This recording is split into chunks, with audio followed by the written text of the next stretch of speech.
What's up, my producer friends? Another monster here, anothermonsterproductions.com. Welcome back to the channel. Welcome back to another video. Today I want to make a short, quick video about reference tracks.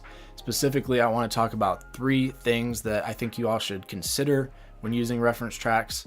For those of you who are not using reference tracks or don't know what a reference track is, the idea behind using a reference track is that I know we've all been there before where we have spent days or hours or weeks or months working on a track, and we finally have it done, and it's the best mix that we've ever done, and it's the best track, and we're so excited about it. And then we listen to it next to one of our other artists' favorite tracks, and it just sounds like trash. Like the mix is weak, and it's just not as big or full.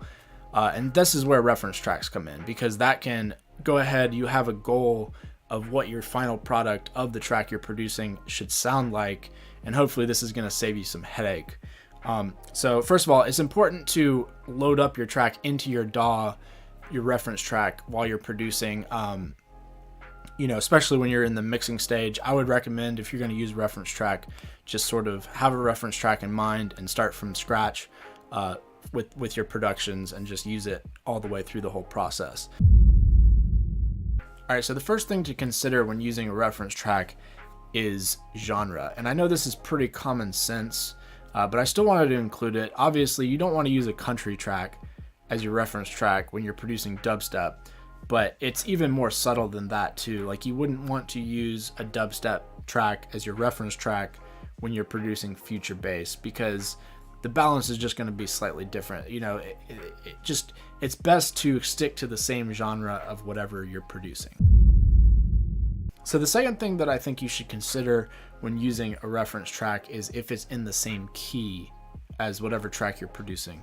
And the reason for this is, especially if we're producing electronic music or any sort of bass heavy music, those bass frequencies resonate at a certain place within the spectrum, and depending on what key the song is in is going to really affect the overall balance of the whole mix, and especially in those lower frequencies. So if your track that you're working on is in a different key, then it may sound completely different, and it can kind of just throw you off a little bit when you're trying to compare A/B test your track to your reference track. So I'm not saying you necessarily have to do this, but it's just something to kind of think about.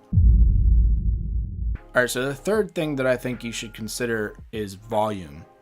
And I think this is actually the most important, because you want your track to be the same perceived volume as your reference track, especially when it comes to the mixing stage, because this is going to affect your mixing decisions based on how loud something sounds.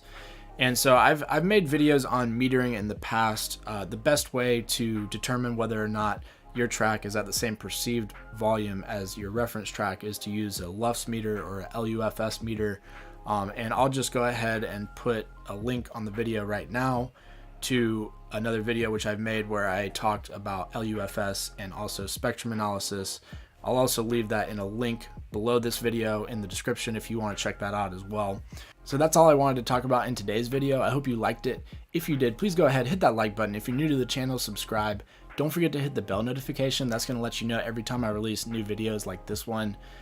Leave a comment down below as well. Let me know if you have your own suggestions for maybe some new people who are getting started with using reference tracks. If you have anything to add to the conversation, leave that in a comment down below, and I will see you guys in the next video.